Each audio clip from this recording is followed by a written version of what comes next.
Hi, welcome to Fireflycabin. Tonight with me, we have, me, Chris. Lise. Cal. Frederick. And it's been about 5 years since the year 2000 when some people, me included, thought it was all going to end. And I thought tonight we'd talk a little bit about the end times because they might be out there. They might be in here. They might be in here. So, What are you talking about? Everybody's talking about end times. Yes, I think people do talk about it often, and I think it's been coming up more and more in the last decade or so. Definitely. The 21st century has definitely brought out some speculation about where we're going. Now, what evidence do we have? We have loads of evidence. I'm an apocalypse person. I will just go ahead and admit my bias. Are you a pessimist? You mean what is my nature? Am I optimist or yeah? I'm a pessimist by nature. So you have the gloomy outlook. In general, yeah. Okay. Yeah. We just want to be clear. Are you a pessimist? I think I'm a cautious optimist. Cautious optimist? Yeah. I'm the kind of person who sees my glass as half empty, but there's still something in it. That's pretty good. And I would say I tend towards the optimism, but I can be hit with a dose of pessimism. So anyway, what I was saying was that here it is after 2000, and it's, the time everybody speculated was going to be the end times and stuff, and then darn if we aren't right here in the middle of a scenario where we could have economic meltdown, or we could have catastrophic climate change. The U.S. government is continuing its nuclear program and the space program that involves that nuclear program. So then we got the threat of thermonuclear war. It's just so ironic to me that right around the time forecast for, the big turn of the millennium ending it all, we've created all these scenarios in which we really could end it all.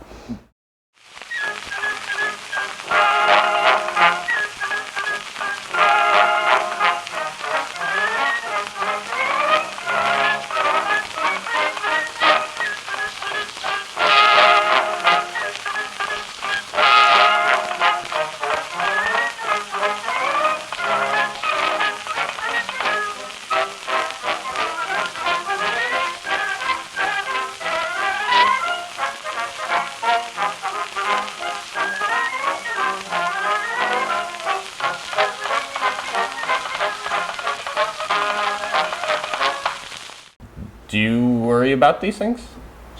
Just a little bit. The only evidence of the apocalypse I have is went down in Mexico. It hasn't rained for a whole year. No. That's pretty bad, right? That's not good. Really? Where in Mexico? Oaxaca. Yeah. Pretty much. Just Oaxaca. Just that area. We're used to it being dry, but not that dry. Usually rainy season, right, in the summer. Does the weather change much around here that you've noticed? Well, I've heard people say that the winters are shorter and more mild. My mother remembers trick-or-treating and there being quite a bit of snow on the ground, and now it's it's pretty rare. You might get a little bit of snow, but the snowfall seems to be less and less severe. No. The box Our of good knowledge. friend, the box of knowledge. Box of knowledge. Some of the harbingers of global warming are heat waves and periods of unusually warm weather, ocean warming, sea level rise and coastal flooding, glaciers melting, spreading disease, earlier spring arrival, coral reef bleaching, downpours, heavy snowfall, and flooding, droughts, and fires. Wow. The box of knowledge is so heavy. Comprehensive list. Wow. And that's just one possible way that we could end it all.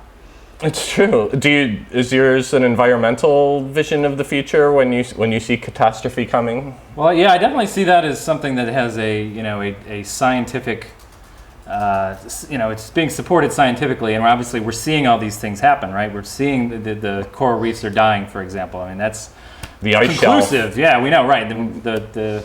The ice is melting, the oceans are rising. Mushrooms are moving. We met some mushroom pickers who said that Vermont. From northern Vermont, and they said that places where they typically go to see, to pick their mushrooms, the mushrooms aren't there anymore, and they're finding them at the other end of the county. Yeah. And on plants that they've never seen them on before, which is messing up their identification because things that were always supposed to be on an oak are now not on an oak, and they don't trust themselves anymore. I think we're going to see a lot of that. I mean, they're starting vineyards in the south of England. I mean, can you imagine?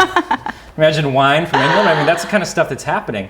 And of course, they say that England may be one of the places that's sort of shut down if the Gulf Stream. Yeah, the Gulf Stream is sort of shut down. There was that was an apocalyptic movie that we didn't cover before we started the show. Was the one that just came out about a year ago about a catastrophic climate change that happens basically overnight. Mm-hmm. Right. And New York City is buried in ice, and people are freezing to death, and everybody's going to Mexico because the climate has radically shifted. The Gulf Stream shut down. I'm just going to toss a little question into the box of knowledge. What was the name of that movie from about a year ago that had all the weather thing? They were buried in, it was like flooding in New York and things. Is it The Day After Tomorrow? Yeah. You can Not get the back to day us. after, but the day after tomorrow. That's right. Well, see, it's confusing, right? right? Because there was The Day After, which was a nuclear. Yes. Oh yeah, we scenario. all watched that back That in was whatever one of that those was. big deal- 70s was it, or early 80s? Probably early 80s, yeah. Where, Yeah. it seemed like the whole country was watching it. That was a huge news story. Well, it was not long after 3 Mile Island. True. So we were all kind of thinking about And I guess nuclear stuff anyway. Right. I'm going to be the pessimistic optimist in this regard and say, The box of knowledge. has Do you know something the to name share. of that movie?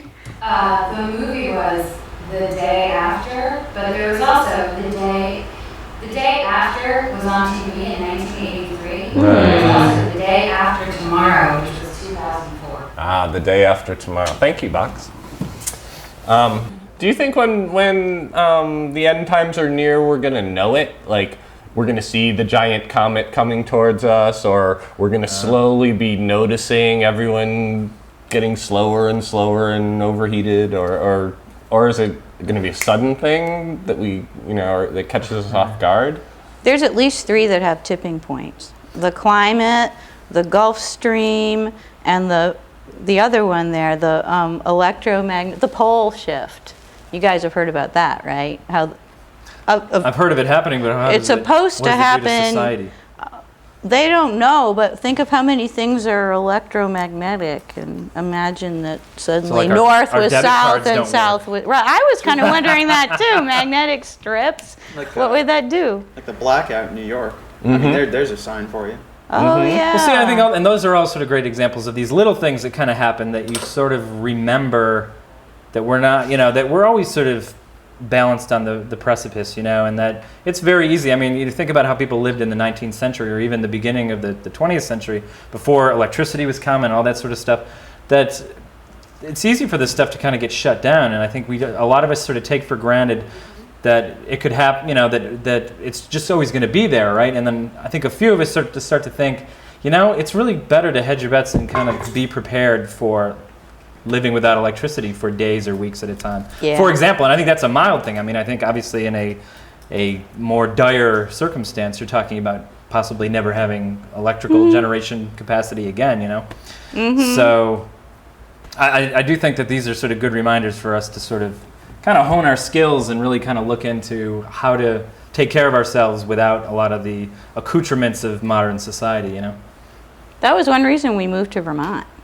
I mean, one reason we chose it was because it seemed like up here people understood sustainability, and there was all kinds of food around. There's all kinds of food grown here. Plenty of firewood. Lots of firewood. Like not quite so many people per square inch. Right, which is good. Less people to, Like very low population density. That's It right. seems like a good thing if there's going to be suddenly, competition for scarce resources. Right. Well, Which- I'd like to ask you all about whether or not we're prepared for an eventual apocalyptic sort of scenario, but right after a break. Dum dum, diddle dum dum, diddle dum dum, diddle dum dum. There was a turtle by the name of Bert, and the turtle was very alert. When danger threatened him, he never got hurt. He knew just what to do. He ducked and covered, ducked and covered. First, you have to know what happens when an atomic bomb explodes. You will know when it comes. We hope it never comes, but we must get ready. It looks something like this. There is a bright flash, brighter than the sun, brighter than anything you've ever seen. If you were not ready and did not know what to do, it could hurt you in different ways. It could knock you down hard or throw you against a tree or a wall. It is such a big explosion, it can smash in buildings and knock signboards over and break windows all over town. But if you duck and cover like Bert, you will be much safer. You know how bad sunburn can feel. The atomic bomb flash could burn you worse than a terrible sunburn, especially where you're not covered. Now, you and I don't have shells to crawl into like Bert the turtle, so we have to cover up in our own way. First, you duck, and then you cover. And very tightly, you cover the back of your neck and your face. Duck and cover underneath a table or desk or anything else close by. In Betty's school, they are talking about the atomic bomb, too. Betty is asking her teacher, how can we tell when the atomic bomb may explode? And her teacher is explaining that there are two kinds of attack, with warning and without any warning. All right. Do you think we're... Hi, welcome back. Do you think we're prepared for an impending disaster of apocalyptic scale? I think it's hard to be prepared when there's so many different scenarios. I guess if you have your heart set on a specific scenario, then maybe you could sort of be prepared for Let's that. see, we've done global warming, asteroids hitting the Earth. We didn't mention an economic meltdown of some sort. How about a nuclear meltdown? A nuclear war. No, like a nuclear plant. A plant melting down. That Just could for happen. example, I mean, if you happen to live near a nuclear plant. It could. Yeah. I've thought about that. I know what would happen.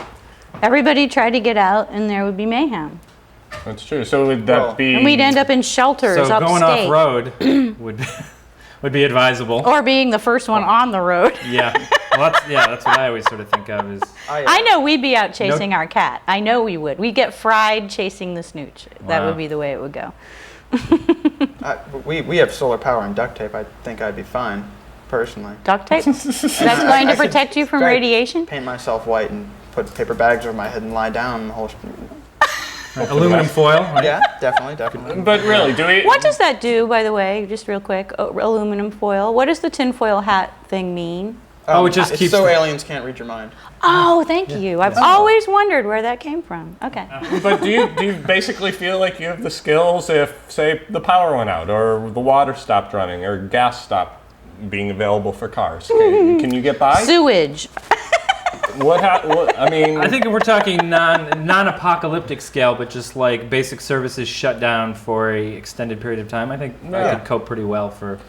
I think you'd probably do really well with your solar panels. Completely off the grid. We've got Yeah. our own personal well. Yeah.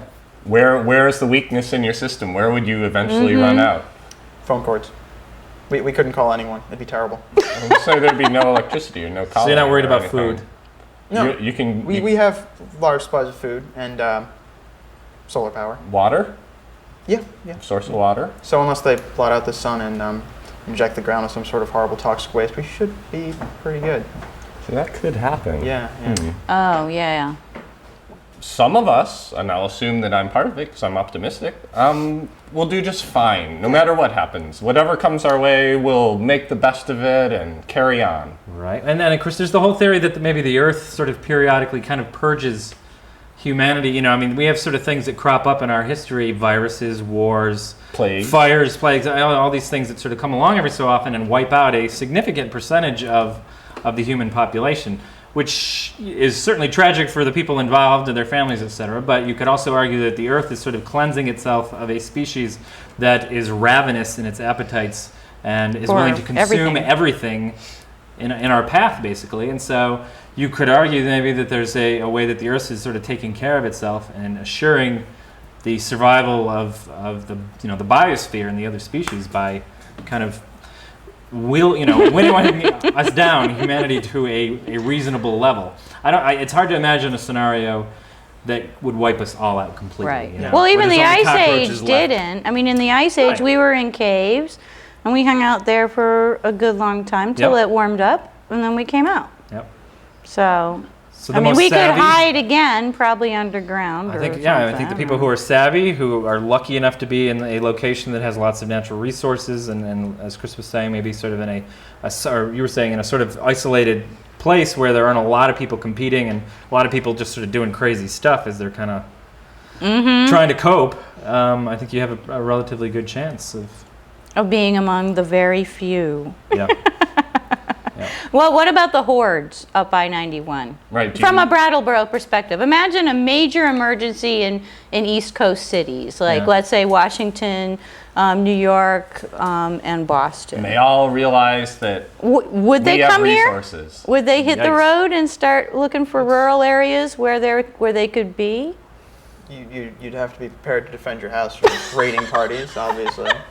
We were thinking that if ever there was a problem with that, we knew a few people who we'd go stay with. They could defend us against anything. Yeah. How secure is this cabin, by the way? I don't know. It's pretty secure. I mean, Plywood I'm not walls, too worried about anything cardboard like windows should be fine. Right. Cardboard's very durable. Tape. All we need is tinfoil hats. So you'd be willing to fight for Vermont and defend the borders against people from Massachusetts? If Just my house. We'd be the border people too. I mean, we're pretty be darn the close front to two lines. borders. I can see the headline now. They came from Massachusetts. Box of knowledge, did you find out about the farm in New York City?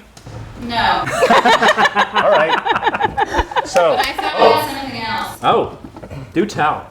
The Earth will be receiving a tremendous influx of energy beginning at midnight, Saturday, July 10th. This has been described in the Bible as the first horseman of the apocalypse. In January of this year, Mother Mary, channeled by Reverend Pam Wade at Life Pathway in southern Indiana, told us about the influx of energy that would be coming to the Earth this year. It is important to balance and align the 12 energy centers in order to prepare for this energy. Follows our excerpts from Mother Mary's message channeled June 19th and 20th. This describes the four horsemen and what their energy will mean for the Earth.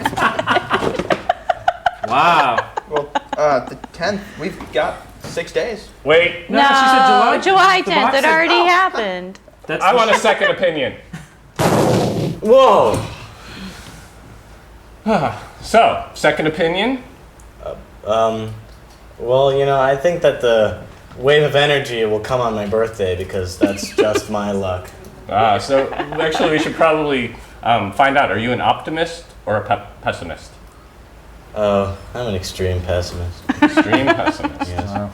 Wow. You So got me beat. the idea of an apocalypse you buy into. Yeah. How do you think it's going to unfold? Yeah, which scenario do you like? Oh, well, probably something very painful. So that would count out the meteorite, Oh, I the think it'd be pretty radioactivity. painful. Well, maybe the radioactivity. Well, no, you die in like 2 seconds, or you die. Well, if you were on the later. coast, I guess. Well, it depends on where it happens and how it happens. Right? If it landed on you, you would die Well, that's very right. quickly. Yes. Oh, but you might be on the other side of the earth and just be put on a Statistically- little thing that spins for a while and then Yeah. plummets into the sun. Actually, you want to talk about, and there's a great example of something that would block out the sun and blow Kale's whole survival thing with the yeah. solar Yeah. panels, because you've got huge amounts of dust in the atmosphere. That would be true No of global sunlight for years. thermonuclear Not to mention war. it'd kill your tan. Yeah, that's how would be these Do we pale. get tans anymore? I didn't think we did. I You thought mean tanning was humans or out. Vermonters? Anybody. People still tan? Yeah. Some people They still tan. do? I tan. Really? Some people go straight to the cancerous lesion. Is the apocalypse only coming for those who are paying attention to it coming? Like, before you were paying attention to it, was it an option? No, I think things have gotten worse since I think Well, I started paying As attention day-to-day because life things got worse. becomes more chaotic, it's more natural to sort of think about apocalyptic scenarios rather Yeah. than when things are going relatively well. We have the kind of Clinton Right. bubble La, and la, all la, this. la, la. Well, yeah, but just because you cross the street and don't look for cars doesn't mean you won't get hit. True. That's true. Good point. Well, right, that's kind of, I agree with you. I think that whether you're paying attention or not, if it's a bona fide apocalypse, you will notice. Unless, key- of course, you're completely wiped out in the first second. That's right. and One of the then- key aspects of apocalypse. So is that a strategy in surviving the apocalypse? Either be wiped out immediately or find some shelter, some sort of, system to hang Strategy? on. Being wiped out immediately is a strategy? I think surviving and not might be the having best. any skills It's a to good survive would be the worst That would be a scenario. bad Either you'd want to strategy. survive and have skills, or you'd want to be wiped out pretty quickly. But to be in the middle where you don't really have any skills and you're semi Right, because hanging on, you're just zombie flesh, Well- and pretty much, Right. you're just a target. Well, strategy. I mean, death has always been an uncertain thing for everybody, no matter what time it's been, apocalypse near or not. You don't know when you're going to die, that's true. whether you're going to die in the apocalypse or not. So you probably But you- should, yeah. Plan I for think something else. You have different priorities, though. I think. I think a lot of us can sort of la through daily life because things are going relatively okay for us on a day-to-day basis. But when that And- collapses, Right. That's a different kettle of fish altogether. But I mean, it's one of these things where you can, if it comes to the point where things are obviously tipping, if you get to this sort of tipping point, then your priority is basically like, I need to survive, I need to Help. perpetuate the species, whatever. It's like, now it's sort of like humanity's on the line as opposed to, Idle I can't. speculation. Right. I can no longer call and order a pizza or whatever. Right. It's sort of like you have bigger things to worry about.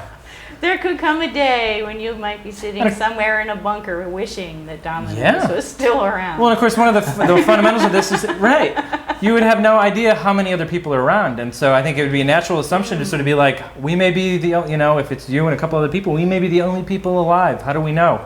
Who knows what's happening in Australia? Disaster scenario, no internet. Yeah. I'm Nothing, going to no let you telling. in on a survival method if zombies come into Brattleboro. Oh, we learned after, this one. after these messages. We must know how to duck and cover in the school bus or in any other bus or streetcar. Duck and cover. Don't wait. Duck away from the windows fast. The glass may break and fly through the air and cut you. Sundays, holidays, vacation time, we must be ready every day, all the time, to do the right thing if the atomic bomb explodes. Duck and cover. This family knows what to do, just as your own family should. They know that even a thin cloth helps protect them. Even a newspaper can save you from a bad burn. Ooh, that was fascinating. Well, welcome back. We were talking about apocalyptic scenarios, and there's one that we really didn't cover, and that's zombies. But luckily, I have some friends right here in town who have watched a lot of zombie movies, and they've told me the proper thing to do. Oh. You want to know? Yeah. What you're supposed to do if zombies attack this town is go to one of the sporting goods stores downtown immediately and arm yourself. Good thinking. And then go rapidly up to C&S or one of the large food stores and hole yourself up where there's a lot of food. And then do your best to defend yourself until you're eaten. Wait, well, That's- how would you just defend? How would you arm yourself at a sporting goods store with a bicycle? No, they have like... Sam's guns. They have Oh. guns. Yeah, they have everything. Isn't that hardware? You could go to the hardware store Didn't too. you get a thing that's down there anyway? Oh, this? Yes. There you go. You can defend yourself. I don't know. Fantastic. Yeah, make them trick them into thinking they're dead. You know. That's true. That's true. Stunt zombie. Very dangerous. Professional zombie brains. Zombie go, zombie stop, zombie fast, zombie slow. Make hungry. Film crew. Like zombie family. No eat. Unless very hungry. Remember, before internet. First zombie movie. Big chase. Got bit. Died. Good times. Brains for family. NPAA. Supply. Brains. Download movies. No brains. You had a story. Oh, well, originally the idea of zombies came from Haiti and voodoo, where these guys would feed drugs to certain people, and they'd become their slaves for field work. And that was essentially the whole story. Oh. So it's kind of like Walmart. Sort of, yeah. It's just making people do your field work. Well, I really hope that zombies is not how it goes. Some of the movies too, the fast zombies that come at you really fast. I mean, the old days, they'd like They lumber stagger, at you. yeah. So now they're like, wow! They come right at you and they zombie Right, you. 0 to 60 and like. Yeah, I like the zombies in Shaun of the Dead. They were kind of reasonably slow-paced. You could throw your record collection at them one by one, have a reasonable chance of nailing them before they eat you. So. Hey, box of knowledge. Yes. Box of knowledge. Wake up. Yes? Box of knowledge. Do you have any information for us about zombies? Like how Sure. likely they are? Well, surviving a zombie invasion is 90% common sense and rational understanding of your situation. Take a moment to review the basics. Do we know the Okay. basics? Yeah, Do you know any? Run? No. Well, I think you had pretty much the basics, not right? get It's in. like defend Defend get yourself. tools to defend yourself. Wait, let's see how close we were. How close were we? What do we do? Did we stump the box of knowledge? We stumped the box of knowledge. Do tell, box. He's laughing or something. Is it still under warranty? Oh boy. I think let's go to the cooler You of have to knowledge. upgrade them every year, man. Cooler of knowledge. Can you help us defend ourselves against zombies? Yes. What sort of zombie protections do we Sharp objects. hit people with the board? All right, well, I think the show. I think we're just being silly. Yes. Oh, well, actually, Welcome back. This is much too serious. talking about the apocalypse, actually, I found an interesting bit of knowledge. According to 12th century scriptures by this Irish monk, he did the little sayings on each pope that would come. Oh. And supposedly after Pope Like Benedict- predictions? Well, no, my little mottos. Oh. And supposedly after Pope Benedict the 16th dies, the world will end, which is the current pope. I've heard that too, and where I don't did you know hear why. In this, in I general. read it in mental floss. Ah. oh, okay. yes. I hadn't heard that. All I know is he was scary, that guy.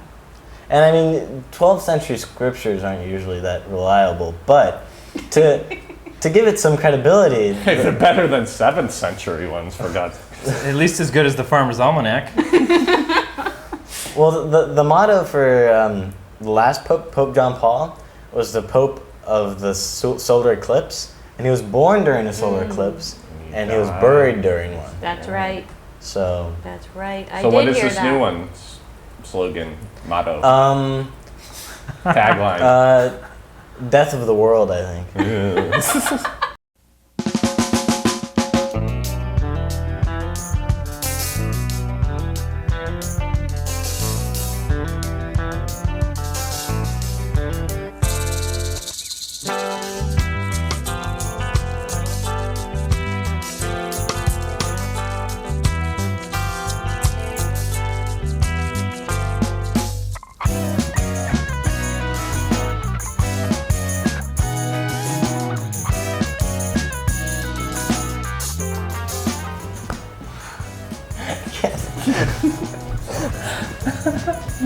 Oh, stop.